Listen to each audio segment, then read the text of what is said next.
Hi, welcome to another mini lecture on pre-calculus. Today's topic is sketching the graph of y is equal to sine of x plus c, or y is equal to cosine of x plus c.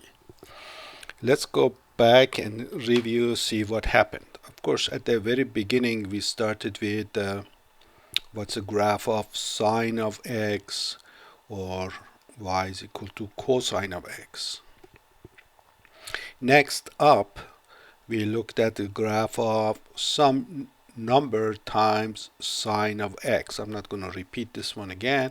So an example of this thing was y is equal to, say, 2 sine of x. You remember we said this is twice as tall. All the y dimensions doubled. Next up, we went and looked at the graph of sine of bx. So an example of that was sine of 2x. So we said the effect of 2 is that it compresses the graph in the horizontal direction by a factor of 2. So this one, to make it memorable, taller by a factor of 2, or scale vertically by a factor of 2. So we use the word scale. This one we said compressed horizontally by a factor of 2.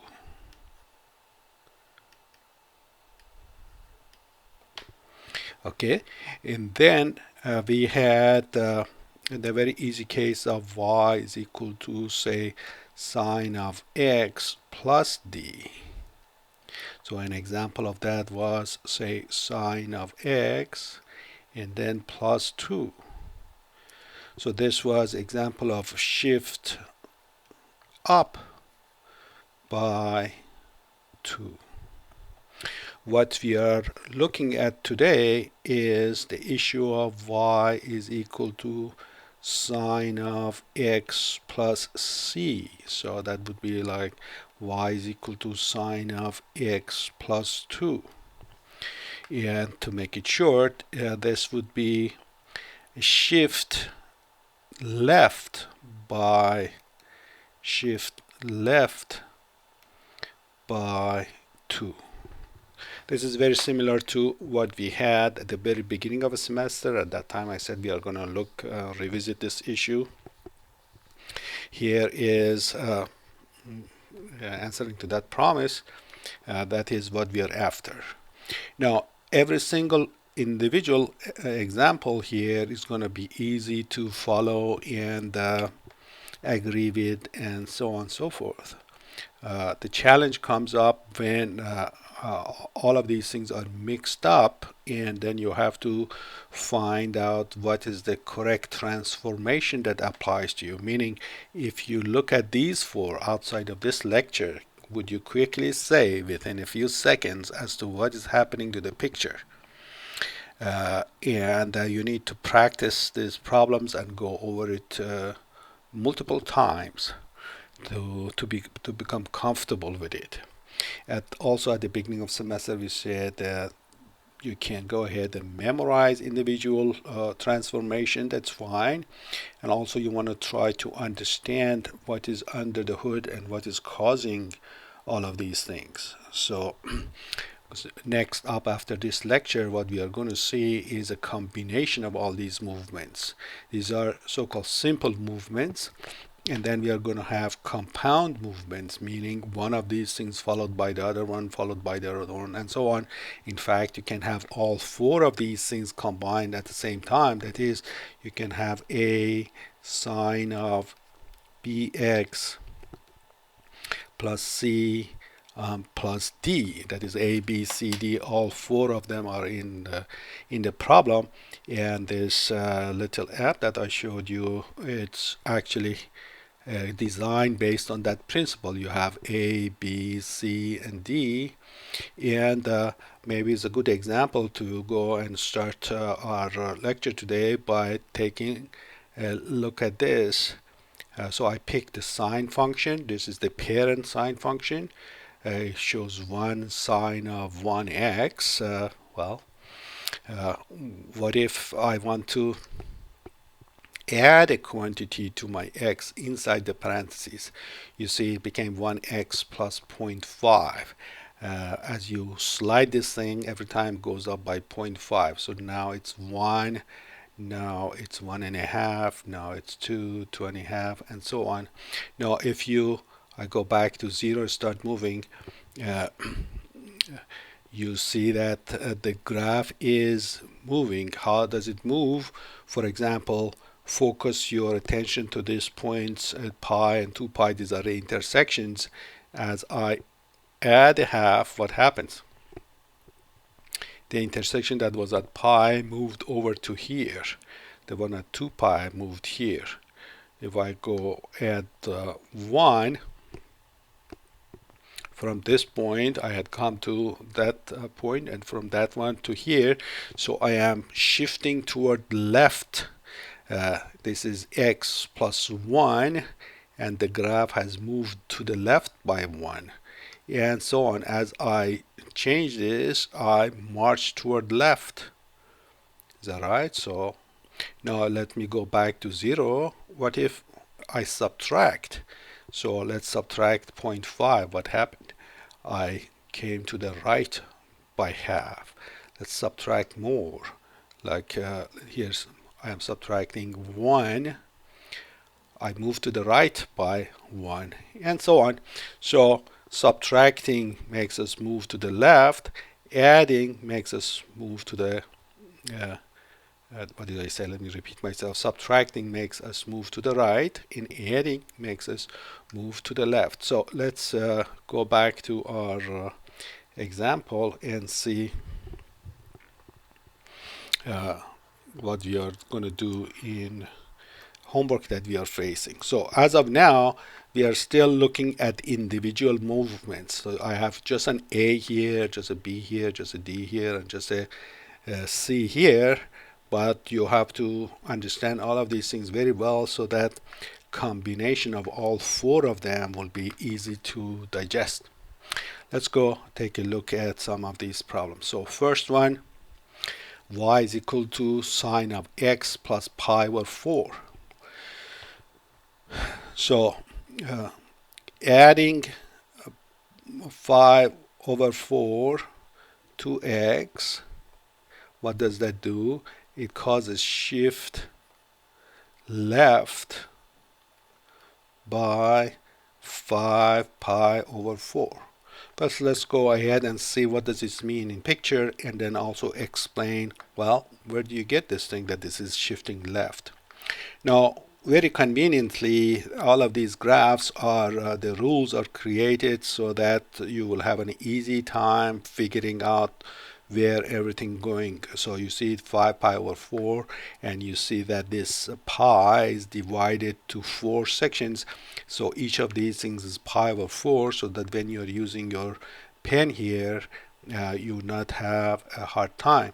So let's go ahead and draw the basic sign. So we always start from like grandfather of all this sine function.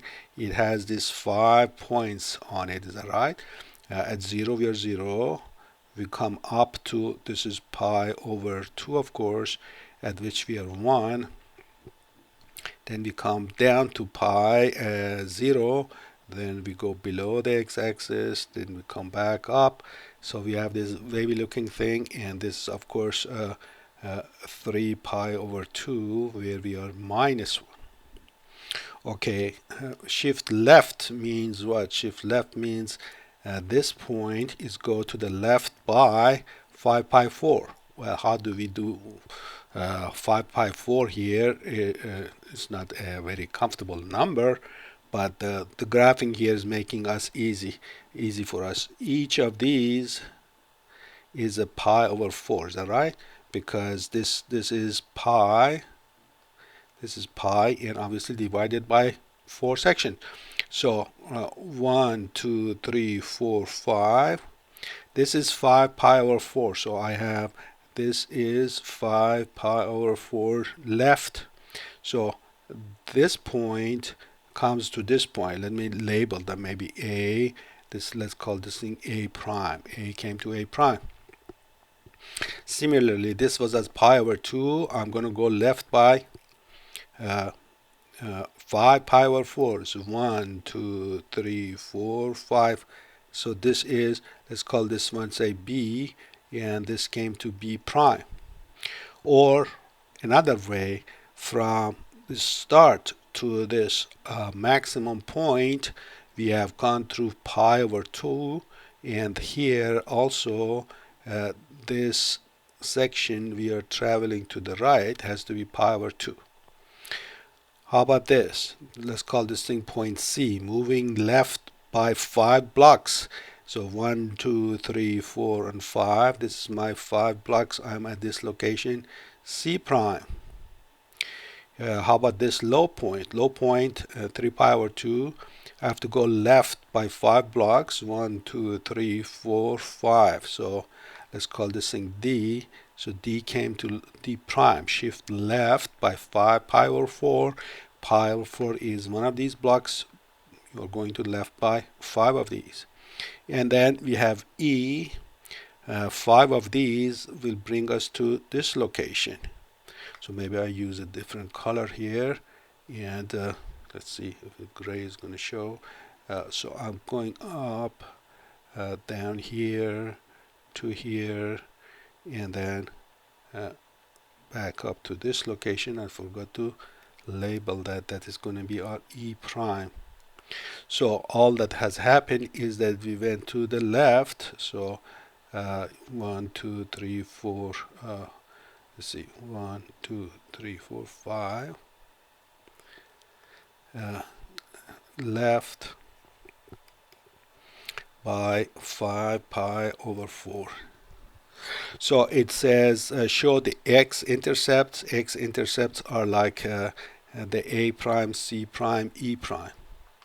Minima means low point, that's D prime. Maxima, that's high point, that's B prime. Within one cycle, well, we understand that this is like a tile. You're doing a tile work over the entire universe, going all the way to plus infinity, all the way to minus infinity. You keep repeating this tile over and over again. In this graph, it is the gray tile that has to be repeated. Then graph a function button. Graph a function button, it means after you have labeled those 5 points. So you use this thing to get your A prime, B prime, C prime, D prime, E prime. All of that have to be labeled. Then when you click this, you can get the software to draw it for you. If you have a hard time locating a point, if the point's coordinates are not so straightforward as such, you use this icon here that gives you a pair to fill up. So you indicate what is your X and what is your Y, and then it will plot it for you. Okay, to explain this thing one more time, we have the argument of the function is 5 pi over 4, and we are graphing y is equal to sine of x plus 5 pi over 4. So if 5 pi x plus 5 pi over 4 were these friendly numbers, pi over 2 pi, what's that, 3 pi over 2 and 2 pi, well, the sine of these angles would have been 0, 1, 0, minus 1, 0. Now, as usual, we say that while we are not plotting this versus that, we are plotting it versus x. So if x plus pi over 4 is 0, what is x?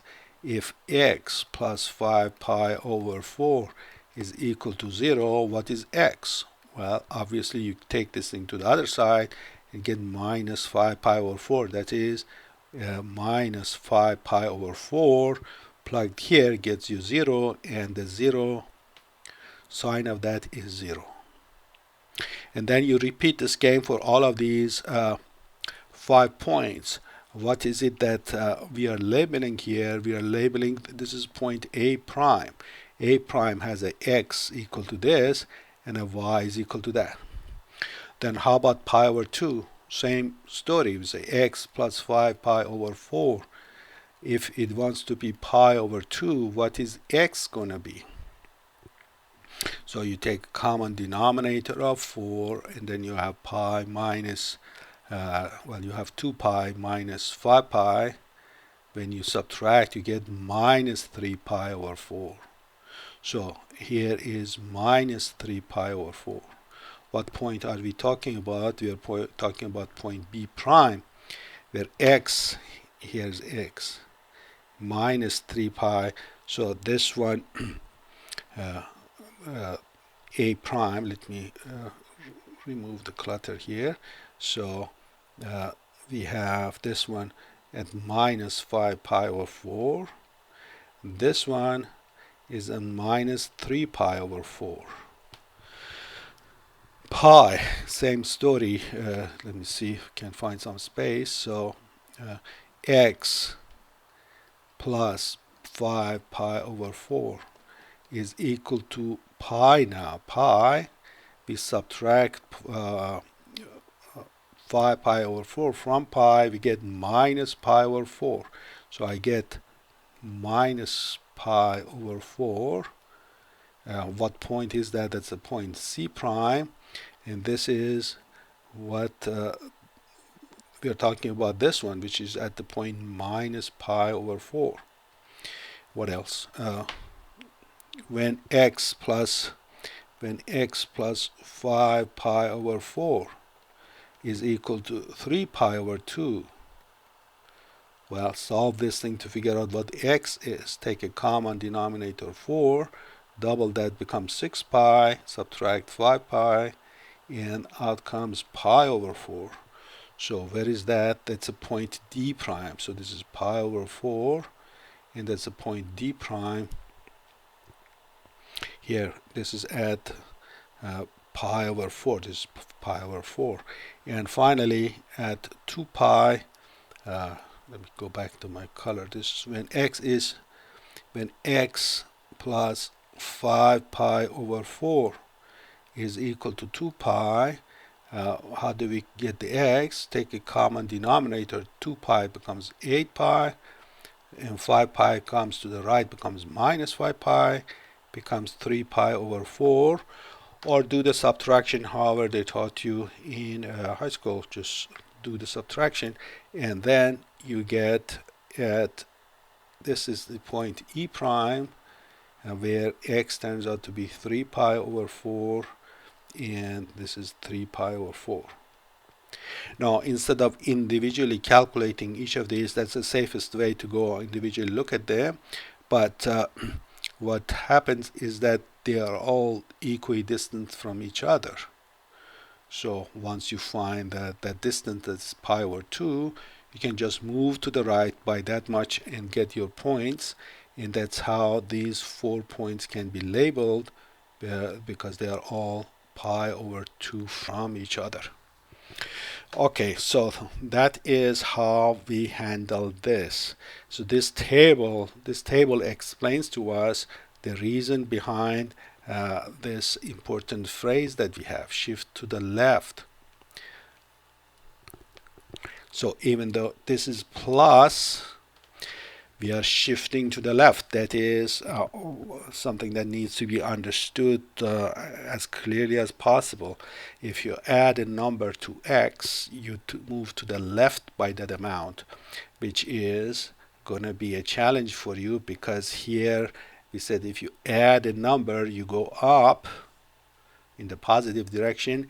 Here you add a number to x, you go to the left, to the negative direction. So we have explained this thing several times. You want to explain it to yourself, make sure you actually do understand it. Okay, other problems similar to this, we are going to be a little bit faster here. Here's an example of a sine function. What the number that is being added is a negative number, so you can say I'm subtracting. So if you subtract if you take x and subtract a certain amount from it, now 5 pi over 6, this is going to be what? Let me see if you can pause this thing and choose the right wording here. Shift which direction? Up, down, left, or right? Huh? So if that was an exam, that would be the question you'll be facing. Which one of these four movements are we looking at? And there were things other than shifting. So there's a dozen possibilities of what we are trying to do, and you have to zero on the right thing. So it's the shift to the right by 5 pi 6. Now again, this is a bit of a kid's glove here, that things are labeled accordingly for you. Meaning what? Meaning if this whole from here to here is a pi, so each of these blocks is a pi 6. This is pi 6. So there's a bit of a hand holding there. If you have to do this thing by yourself on a plain piece of paper, you have to spend a bit more time that this one is doing. It's a little bit of, to be frank, it's a lot of driving around with a GPS next to you that's telling you, oh, well, go to the left or go to the right. It's not entirely a self-driving car, but part of it is being done by something else. So again, let's go ahead and label our basic graph. So basic graph, our sign comes from this 0, pi, and 2 pi. Halfway we reach our maximum or minimum, and then we are back here. So this was pi over 2, of course. This is 0. This is 3 pi over 2. Now shift right. Shift right means what? You're gonna go, well, pi over 6, we drew what is pi over 6. 5 of each block is pi over 6. We are moving to the right by 5 blocks. So this 0 is gonna move here. It's 5 blocks. So let's call this thing A. And so I move to A prime. Well, this B, let's move that. So 1, 2, 3, 4, 5.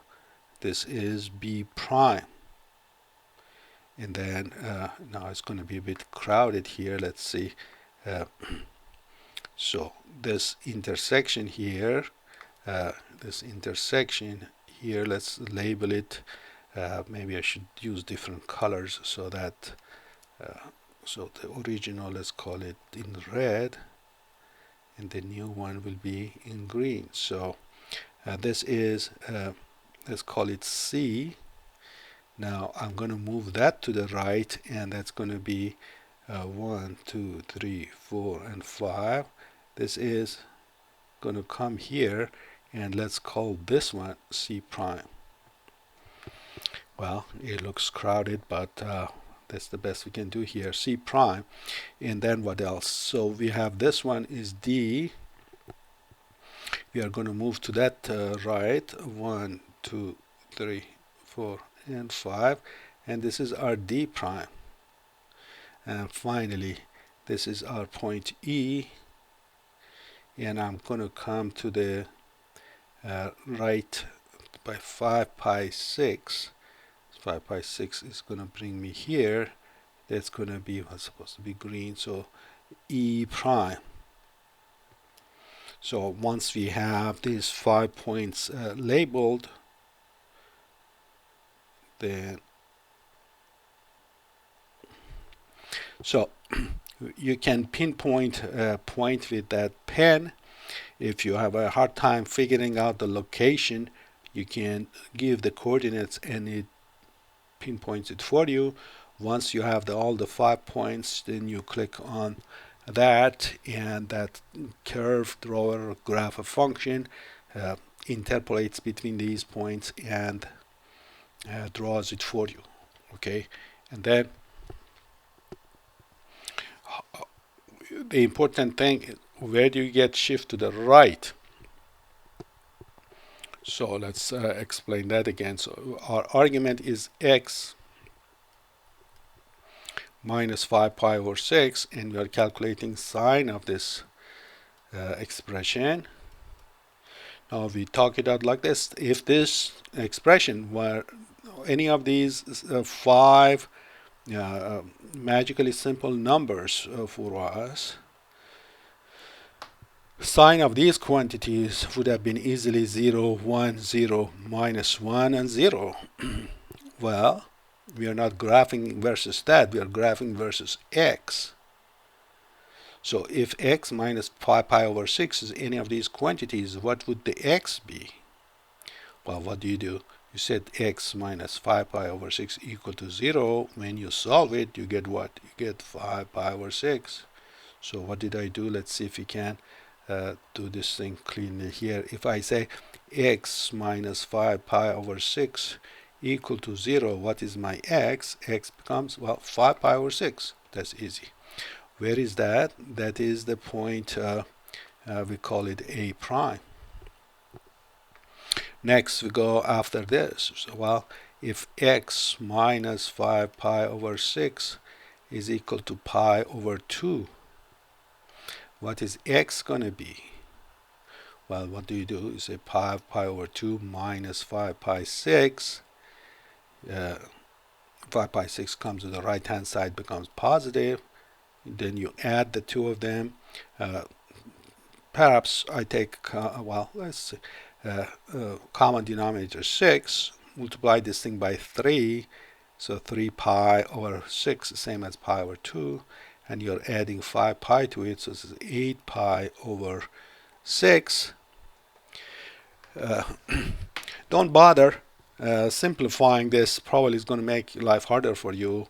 I understand you can write it 4 pi third, but then the block of our graph, these are pi 6.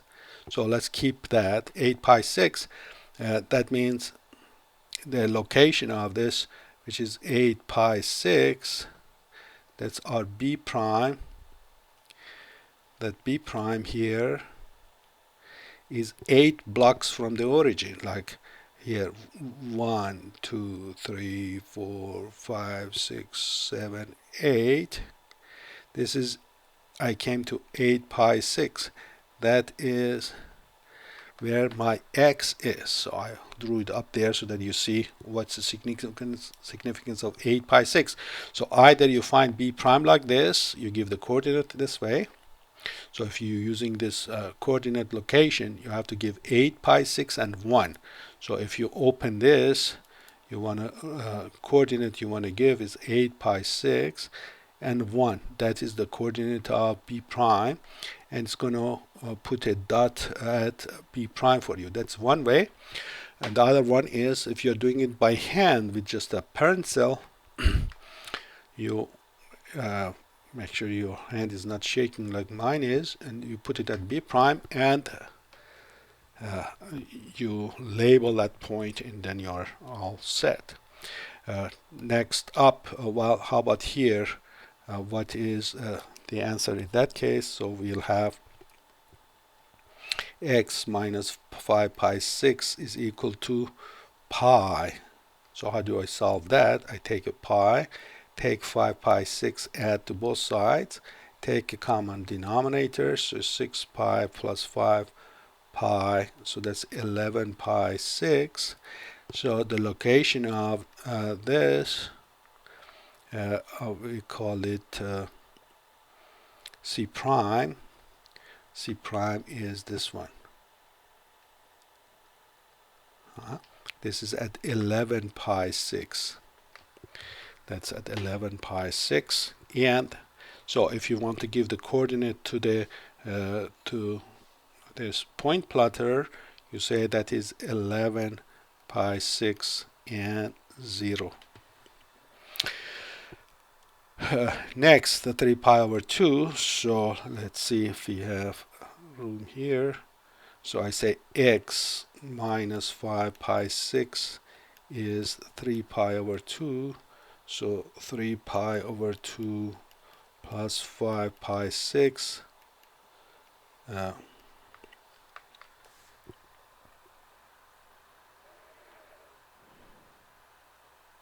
So multiply by 3. so that the denominators are the same. This becomes 9 pi, and that 5 pi, and that is 14 pi 6. Again, my recommendation, and don't bother with simplifying that. Instead of 7 pi third, just keep the same denominators so that our yardstick doesn't flip-flop. That's the reason we are not bothering with simplifying. So where is this? D prime is, we have to be at 14 blocks away, huh? 1, 2, 3, 4, 5, 6, 7, 8, 9, 10, 11, 12, 13, 14. I was afraid I was going to miss that. So 14 pi 6, that is where we are saying we have to be. Finally, 2 pi, sorry. So x minus 5 pi 6, if it wants to be 2 pi, that means our x is at 2 pi plus 5 pi 6, and that is 6, and 12 pi plus 5 pi is 17 pi 6. Our location is 17 pi 6, and that's where E prime is. Now if you look at these numbers, 5, 8, 11, 14, 17, do you see a pattern? They are all moving forward by how much? By 3, is that right? 3 pi 6. What's 3 pi 6? 3 pi 6 is same as pi over 2. That is a quarter turn. The quarter turn that you see here, that is the gap between all these 5 points. That is A prime, B prime, C prime, D prime, E prime is our final answer. So this is y is equal to sine of x minus 5 pi 6. So the picture is a little bit more crowded than what you're used to. Coming to this course, probably you're dealing with y equal to x squared. Everything was like clean cut. Numbers were also friendly and so on. Now you might feel a little bit overwhelmed by all these pi's around you, but try your best and redraw this thing as many times as it takes until you're just comfortable and this pi looks as simple as the edible version of it to use, so that you can handle these problems quickly and comfortably. Okay, next two problems, very similar to what we did, except that these are just cosine. Let's just go ahead and practice that. So our shift is pi over 4. X has been replaced by x plus pi over 4.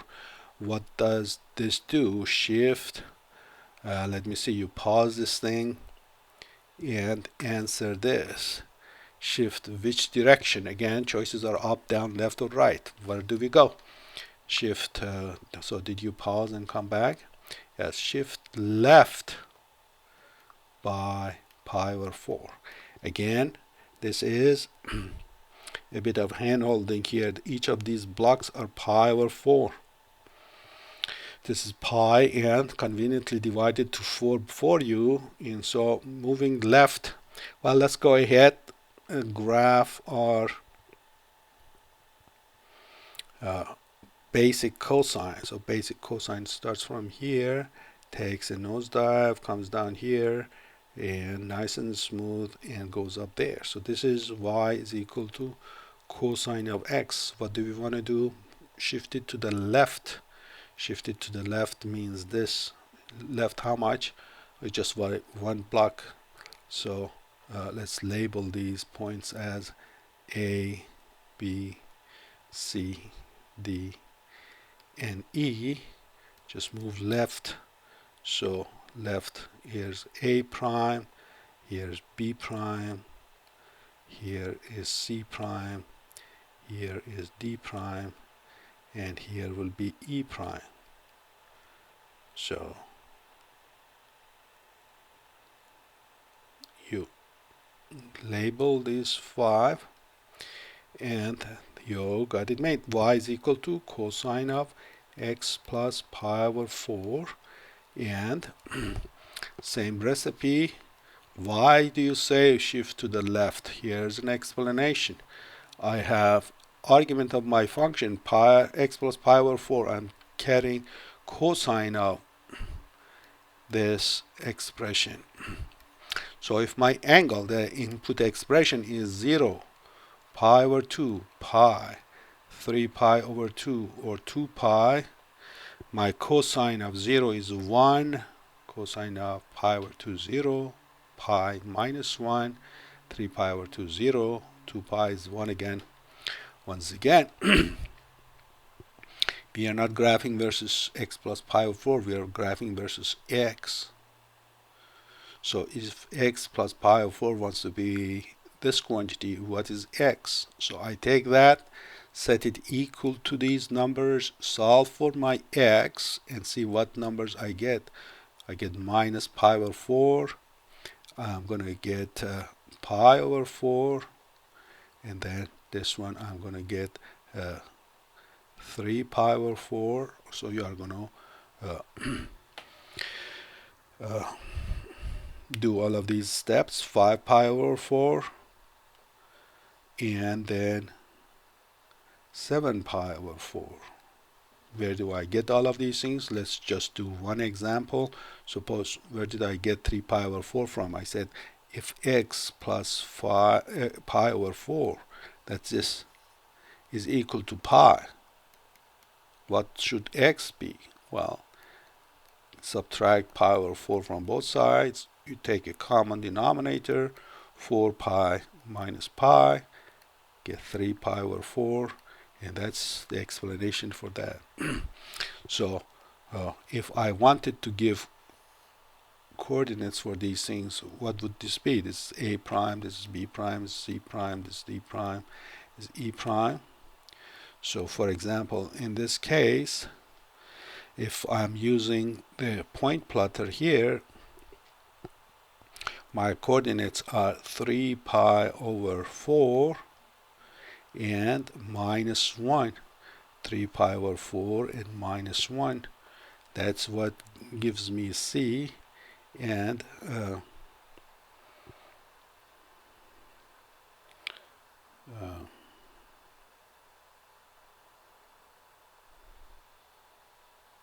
so this is let's write it in green color. Like here's my C prime that we are giving. This is 3 pi over 4 and minus 1. If you give that coordinate to the point plotter here, it is, so I should have written this thing in green so that everything's color coordinated. Okay, so that's the story here. So add, here is the challenge. If I add, I go left, not to be confused with the following. If I add, I go to positive direction. Here I add, but I go in the negative direction. We explained that at the beginning of the semester, and you want to go back and see translations of a function. Okay, last example. We have an x being replaced by x minus 3 pi over 2. This creates, well, first of all, it's a shift. Hopefully you all see that. And shift where? Up, down, left, or right. It's influencing x, so it's horizontal shift. It has nothing to do with the vertical thing. It's not going up or down, it's left or right. If I subtract, I go where? I go right. By how much? Well, by 3 pi over 2. So if this is my picture again, oh, excuse me, this is cosine. I automatically assumed it is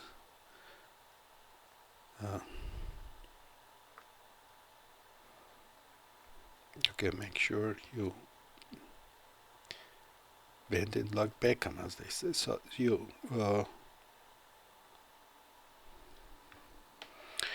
So this is y is equal to cosine of x moving to the right by 3 pi over 2. 3 pi over 2 is comfortable, huh?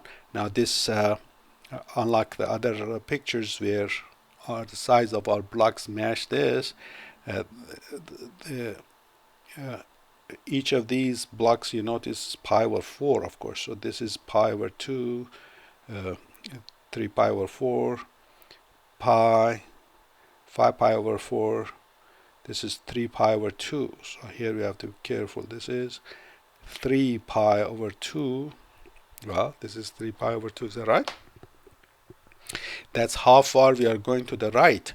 So if we are going A, B, C, D, and E, where is A going to? A goes here. Excuse me. 3 pi over 2 is here. I went wrong myself. So this is the new location of A. So this is my A prime. B is going to go 3 pi over 2 as well. That's going to be 1 pi over 2, 2 pi over 2, 3 pi over 2. So that's, I'm going to be here. So that's my, let's write it like this. This is my B prime. And this is going to be C prime. And this is going to be D prime. And this is going to be E prime. So each of them separated by pi over 2 from the previous one.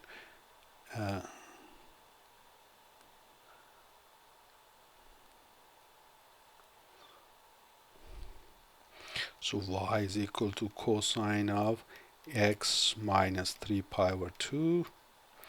And again, how do you explain the whole thing?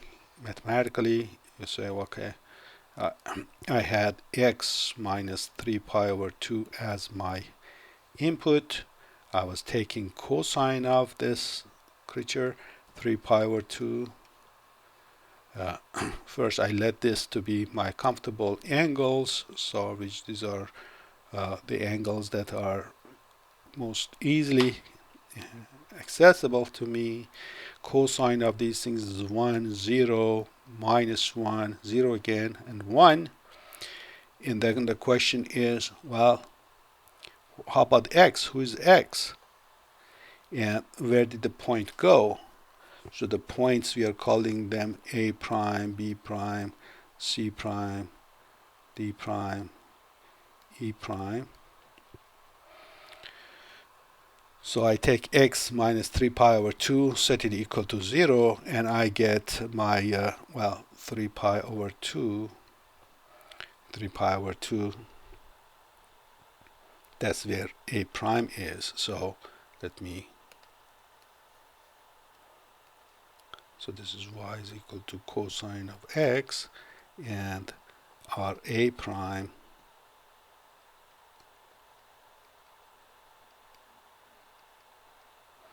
this is 3 pi over 2. So I put it x coordinate up there so that in our crowded picture you can see where everything is.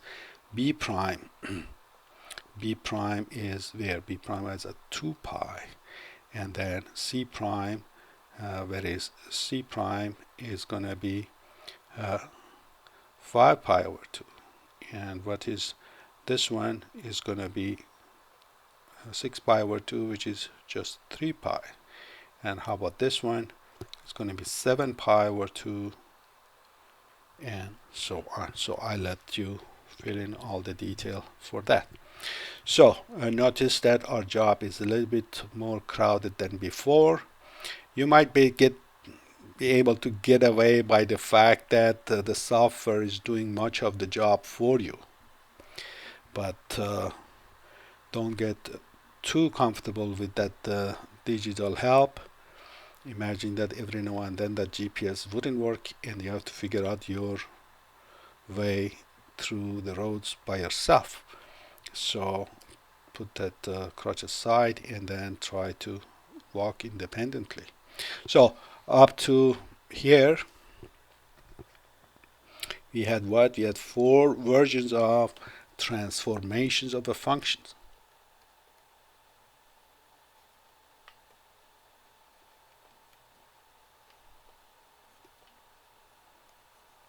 specialized to the case of trig function, just sines and cosines. The idea is generally applicable to any function, but here we are looking at trig functions. And now we want to get ready for having presence of several of these things in one problem. So everything has to be under control. We should understand all the individual movements. So it's like, imagine you're learning chess. You learn how each piece moves. Well, now you want to look at combination movements, or imagine you are working in an orchestra. Each device, each instrument has some note to play, and then you want to have them mixed up for actually singing the orchestra. So we have to get ready for something higher up. So again, practice these 4 movements so that you can answer each of them within a minute. Some of them are a lot easier than others. So for example, the easiest ones are this doubling or moving up or down. That is the easiest one. Next up, perhaps this takes a little bit more effort, and then this one perhaps more than the other ones. Okay, until next time, good luck and God bless.